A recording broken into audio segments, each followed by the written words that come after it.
नमस्ते दोस्तों, आप देख रहे होंगे आपके स्क्रीन पर एक क्वेश्चन दिख रहा होगा जिसमें आपको पूछा गया है और न्यूटन रेफसन मेथड से आपको फाइंड करना है, उस क्वेश्चन को डील करना है। रूट आपको रियल रूट फाइंड करना है अप टू 3 इटरेशन।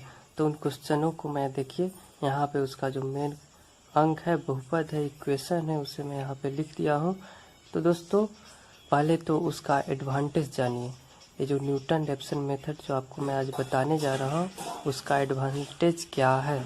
तो सबसे पहले उससे आपको फर्स्ट सेमेस्टर में यानी कि इंजीनियरिंग मैथमेटिक्स में भी पढ़ना है, और जब आप थर्ड सेमेस्टर में जाइएगा तो आपको अप्लाइड मैथमेटिक्स में भी न्यूटन रेफसन मेथड को पढ़ना है। तो यानी आपका 2 सेमेस्टरों में काम आने वाला है न्यूटन रेफसन मेथड। तो इसे आपको अच्छे से पढ़ना है। हो सकता है कि वीडियो लंबा हो, लेकिन मैं आपको गारंटी के साथ कहता हूँ कि अगर आप इस वीडियो को देखते हैं तो आपको कन्फ्यूजन दूर हो जाएगी और आपको कभी भी इसे बनाने में कोई समस्या नहीं होगी।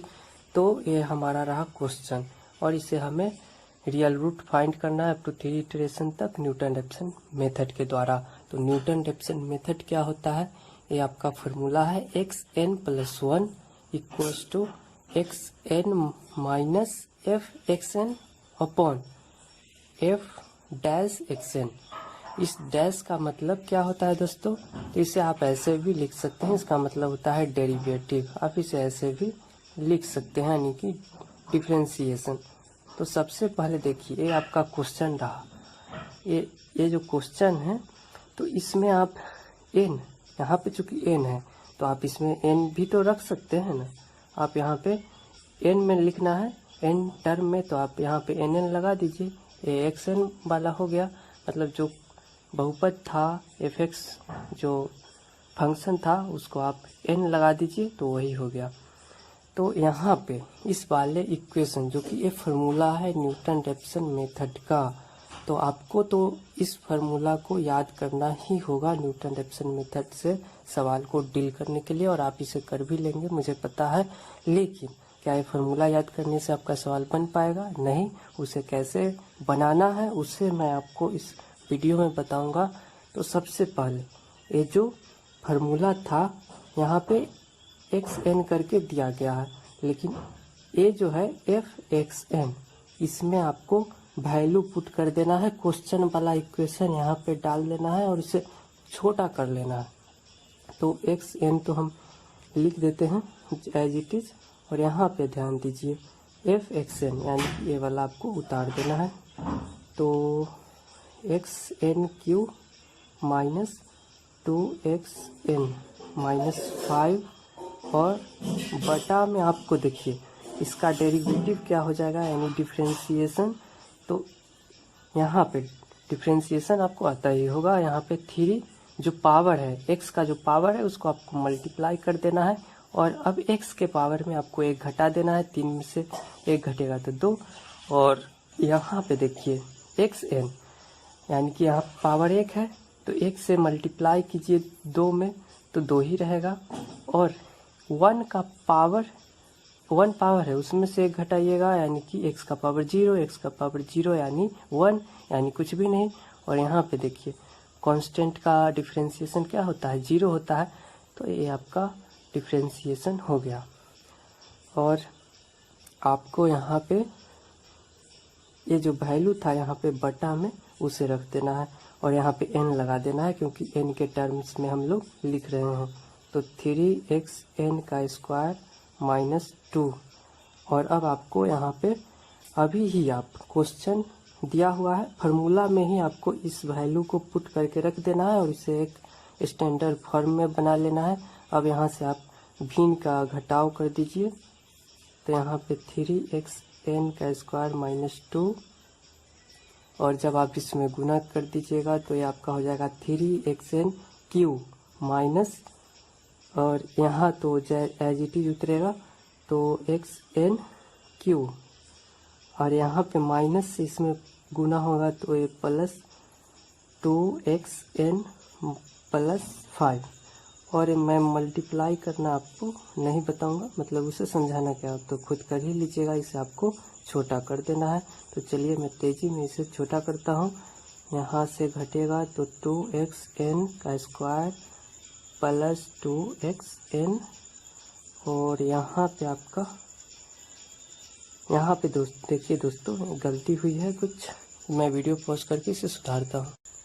यहाँ पे अब आप देखिए मैंने सुधार दिया है, a से 1 कट जाएगा, -2 + 2, तो यहाँ पे 0, और यहाँ पे जो सिंगल बचा केवल +5, तो उस +5 को हम उतार दिए हैं और बाकी तो कुछ बचा नहीं। नीचे आपका एज इट इज हो जाएगा 3xn का स्क्वायर -2। तो ये आपका आ गया क्या, xn+1, यानी जो न्यूटन रेफसन का जो फार्मूला था उसे ही हम लोग क्वेश्चन के हिसाब से छोटा कर लिए। और अब यहाँ पे न्यूटन रेफसन मेथड में आपको क्या 3 टर्म्स तक निकालना रहता है। तो इसका फार्मूला क्या होता है, आपको 3 टर्म कैसे पता कीजिएगा, यानी कि 3 टर्म, यानी आपको x1 निकालना होगा, x2 निकालना होगा, x3 निकालना होगा। तो x1 x2 x3 आएगा कैसे, आपको n के जगह पर एक बार 0 रखना होगा, एक बार 1 रखना होगा, एक बार 2 रखना होगा।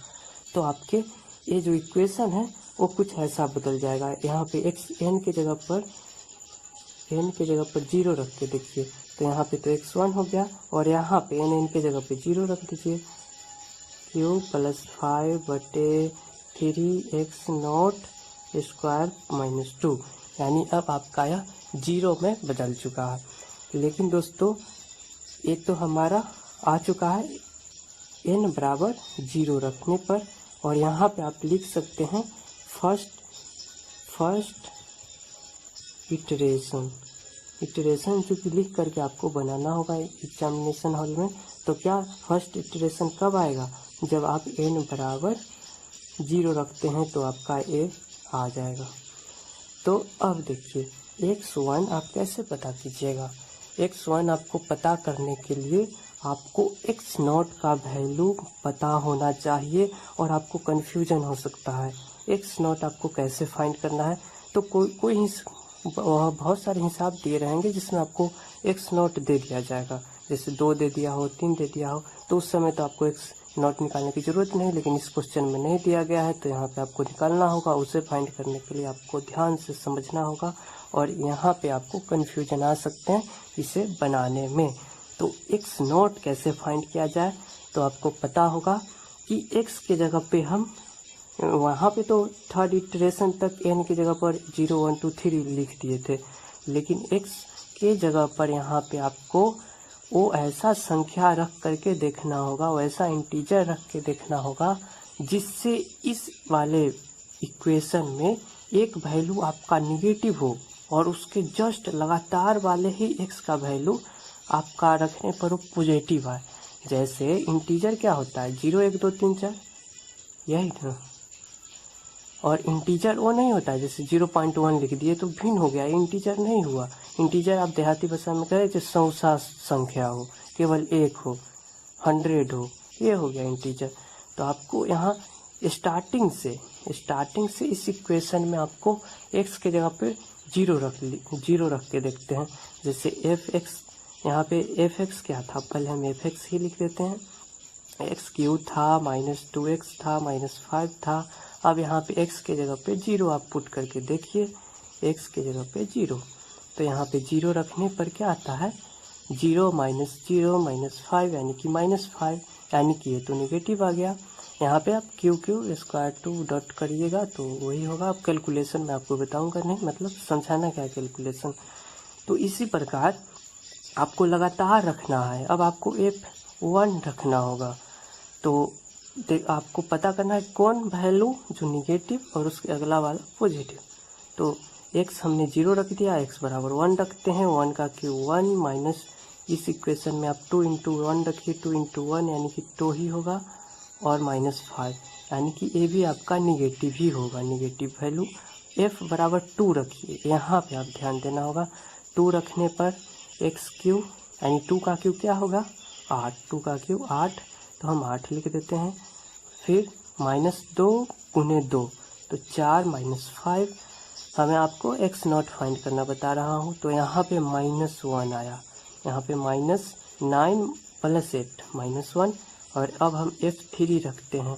f3 रखने पर यहाँ पे 3 का स्क्वायर 27 माइनस 2 इंटू 3 यानी 6 माइनस 5 यानी कि -11 में से 27 घटाइएगा तो ये 16। तो यहाँ पे देखिए ये तो वैल्यू आपका निगेटिव आया -1 और अगला वैल्यू आपका पॉजिटिव आया, तो हमें यही तो फाइंड करना है। वैसा 0 से आप स्टार्ट कीजिए और आपको बढ़ाते चलना है। पहला ही 2 टर्म में आपका निगेटिव पॉजिटिव आ जाता तो बेहतर था, लेकिन हमें दूसरा संख्या पर निगेटिव आया है और तीसरा पे पॉजिटिव आया है। आया तो 1 पे भी था, लेकिन उसके अगला वाला हमारा पॉजिटिव नहीं आया, वो -1 निगेटिव था। यानी कि आपका F2 और F3 यानी 2 क्या है, x बराबर 2 जब हमने रखा इस इक्वेशन में तो हमारा -1 आया यानी कि निगेटिव आया। x बराबर हमने 3 इस इक्वेशन में ही रखा तो हमारा x पॉजिटिव आया और F3 रखने पर पॉजिटिव आया। तो दोस्तों इस वाले इक्वेशन में ये जो इक्वेशन था यहाँ पे हमें x0 निकालना है। तो x0 हम या तो हम 2 ले सकते हैं या तो 3 ले सकते हैं, लेकिन यहाँ पे आपको कन्फ्यूजन हो सकती है, या आप 2 ले या 3 ले, क्योंकि एक वैल्यू निगेटिव है एक वैल्यू पॉजिटिव है। और यहाँ पे आपके बहुत सारे टीचर आपको नहीं बताएंगे कि किसे लेना है एग्जैक्टली। तो यहाँ पे आप गौर कीजिएगा, यहाँ पे आपको लेना होगा वैसा वैल्यू जो 0 के नज़दीक है। तो आप देखिए 2 3 इसे नहीं, यहाँ पे 2 रखने पर क्या आया है -1, 3 रखने पे है आया है 16 इक्वेशन में। तो कौन 0 के नज़दीक है, तो 0 के नज़दीक -1 है। तो -1 x के कितने वैल्यू पर आया था, 2 के वैल्यू पर, तो हमारा x0 आ जाएगा 2। हमको इस x0 को 2 ही लेना होगा, क्यों, क्योंकि उसका वैल्यू 0 के नज़दीक था। तो ये आपका बहुत मतलब अच्छा कंसेप्ट है, आपको याद रखना होगा। x0 को निकालने के लिए आपको पहले 2 तो निगेटिव पॉजिटिव फाइंड करना है, और उस निगेटिव और पॉजिटिव वाले में जो 0 के नज़दीक होगा, नियरेस्ट वैल्यू होगा, उसी को आपको x0 ले लेना होगा। तो एक खास बात आपको गौर करने वाली है। तो x0 तो हमने फाइंड कर लिया। अब हमारा हिसाब एकदम क्या कहते हैं इजी हो गया है, लॉलीपॉप हो गया है। आपको क्या करना है, अब आपको यहाँ पे कैलकुलेटर का यूज करना है, गुना भाग करना है, कैलकुलेशन करना है। आपको इस x0 को अगर आप इस इक्वेशन में रख दीजिएगा तो आपका x1 फाइंड हो जाएगा, हाँ या ना। आप ही बताइए, यहाँ पे रखिए 2 के जगह पर 2 इंटू x0 के जगह पर 2 रख दीजिए, यानी 2 का क्यूब प्लस 5, फिर आपका 3 इंटू 2 का स्क्वायर -2। यहाँ पे क्या आ जाएगा वैल्यू, 2 इंटू 8 16, 16 5 21, और यहाँ पे आ जाएगा 4 3 12 -2 यानी कि 10, 4 3 12 -2 यानी 10, यानी कि हमारा आया वैल्यू x0 क्या आया 21/10। क्या आया 21/10 यानी कि 2.1, यानी कि x0 हमारा 2.1 आ गया। और देखिए अब सेकेंड इटरेशन और इजी हो गया। सेकेंड इटरेशन जब हम निकालेंगे, इटरेशन आपको लिख करके बताता हूँ। तो यहाँ पे आपको क्या करना होगा, इस वाले इक्वेशन में n+1, तो n की जगह पर हमने एक बार 0 रखा था, यहाँ पे n की जगह पर हम फर्स्ट इटरेशन में 0 रखे थे। यहाँ पे आपको 1 रखना है, जो कि मैंने बताना है। थर्ड इटरेशन में आपको क्या रखना होगा, 2 रखना होगा। तो n की जगह पे 1 रखते हैं तो हमारा इस वाले इक्वेशन में देखिए 1 + 1 यानी कि x2 बन गया, और यहाँ पे आपको 1 1 हो जाएगा, 1 1। तो इसी को आपको यहाँ पे लिख देना है xn+1, यानी कि n 1 है तो x2 हो गया। और यहाँ पे इसी इक्वेशन में, इसी वाले इक्वेशन में आपको केवल n के जगह पर 1 रख देना है। n चूँकि हमने 1 लिया है तो n की जगह पे 1 रखिए, तो 2 इंटू x1 का क्यूब प्लस 5 और बटे 3x1 का स्क्वायर -2। और अब देखिए हमने x1 तो फाइंड कर लिया, और अब अगर हम x1 का वैल्यू इसमें रखते हैं तो हमारा x2 आ गया। कैलकुलेशन करना है, आप कर सकते हैं। 2 इंटू इंटू 2.1 का क्यूब। अगर आपको कैलकुलेशन कर लेना है, मैं आपको लिख देता हूँ। अब कैलकुलेटर तो आपको एग्जामिनेशन में ले जाना होता है, तो आपको कोई परेशानी नहीं होगी और आप अच्छे से बनाइएगा। यहाँ पे 3 2.1 का स्क्वायर माइनस 2। तो मान लेते हैं यहाँ पे वैल्यू कुछ, यहाँ पे बड़ा लंबा होगा इसलिए कुछ भी ले लेते हैं। 2.2 मान लेते हैं आता है। 2.2 क्या आया, x2 आया। x2 बराबर हमारा 2.2 आया। लेट, इसको हम लेट कर लेते हैं, आपका हो सकता है अलग आए। और उस x2 वाले को आपको अब थर्ड इटरेशन में रखना होगा। थर्ड इटरेशन निकालना होगा, मतलब 3 पदों तक आपको निकालने के लिए कहेगा एग्जामिनेशन हॉल में। तो थर्ड इटरेशन कब आएगा, तो जब आपको n बराबर 1 हमने रख चुका था, यहाँ पे देखिए 1 हमने रख दिया था। अब आपको रखना होगा 2। अगर n बराबर 2 रखते हैं तो n प्लस 1 यानी 2 प्लस 1 यानी कि 3, यानी कि x3 आपको निकाल आ गया, x3 बन गया और x3 तक तो आपको निकालना है। और यहाँ पे जो इक्वेशन है ये वाला, उसमें n की जगह पे 2 2 2 रखा जाएगा, क्योंकि हमने 2 यहाँ पे ले लिया है। तो x2 इंटू 2 x³ प्लस 5 बटे 3x2 स्क्वायर माइनस 2। और यहाँ पे जो हमने ये जो वैल्यू निकाला था उसको आपको यहाँ पे पुट कर देना है, यानी कि आपको 2 इंटू x2 का 2 क्या है निकाले हमने 2.2 मान लिए हैं, तो 2.2 का क्यूब कीजिए प्लस 5 कीजिए, फिर यहाँ पे 3x स्क्वायर x2 यानी 2.2 ले लीजिए, उसका स्क्वायर कीजिए, माइनस 2 से घटा दीजिए। यहाँ पे मान लेते हैं कुछ वैल्यू 3.3 आ गया। तो हमने 3 इटरेशन तक न्यूटन रेफसन मेथड से हमने 3 इटरेशन तक हमने क्या फाइंड कर लिया, रियल रूट। तो हमारा अप्रोक्सीमेट रूट क्या आ गया, 3.3 आंसर हो गया न्यूटन रेफसन मेथड से। और इस ये जो आप सवाल बना लीजिएगा, आपको फिर से मैं एक बार रिवाइज कराता हूँ। पहले आपको क्या करना है, इस फार्मूला को याद करना है। ये जो फार्मूला था इस वाले फार्मूला को याद करना है और उसको आपको छोटा कर लेना है। क्वेश्चन में f(x) तो दिया रहेगा, इक्वेशन दिया रहेगा, तो इस इक्वेशन को आप एक बार डिफ्रेंशिएट भी कर लीजिए और यहाँ पे फार्मूला को पुट कर दीजिए, फिर उसका कैलकुलेशन कीजिए और उससे छोटा बना लीजिए। ये जो xn प्लस 1 था उस फार्मूला में ही हमने इसको छोटा बना लिया। और अब हमने फर्स्ट इटरेशन के लिए n बराबर 0 रख दिया और हमें क्या फाइंड, तो n बराबर 0 रखने पर हमारा एक संख्या आया था x0, तो x0 को हमें फाइंड करना होगा। तो या तो उस सवाल में दिया रहेगा या तो आपको निकालना है। उसे निकालने के लिए आपको क्या करना है, ये जो इक्वेशन था उसमें x का वैल्यू इंटीजर में रखना है और जो लगातार आपका एक निगेटिव आए और एक पॉजिटिव आए उन्हीं दोनों को फाइंड कर लेना है। और वो जो दो संख्या यहाँ पे हमारा 2 आया था 3 आया था, उसमें उसका जो वैल्यू एक निगेटिव था एक पॉजिटिव था, लेकिन जो 0 के नज़दीक था उसको हमने x0 मान लिया था और उस x0 को हमने इस इक्वेशन में रखा। इस इक्वेशन में कैलकुलेशन करना था, x1 हमारा फाइंड हो गया 2.1। उसके बाद अब हमारा जब हम सेकेंड इटरेशन निकालेंगे उसमें हमको n बराबर 1 रख देना है।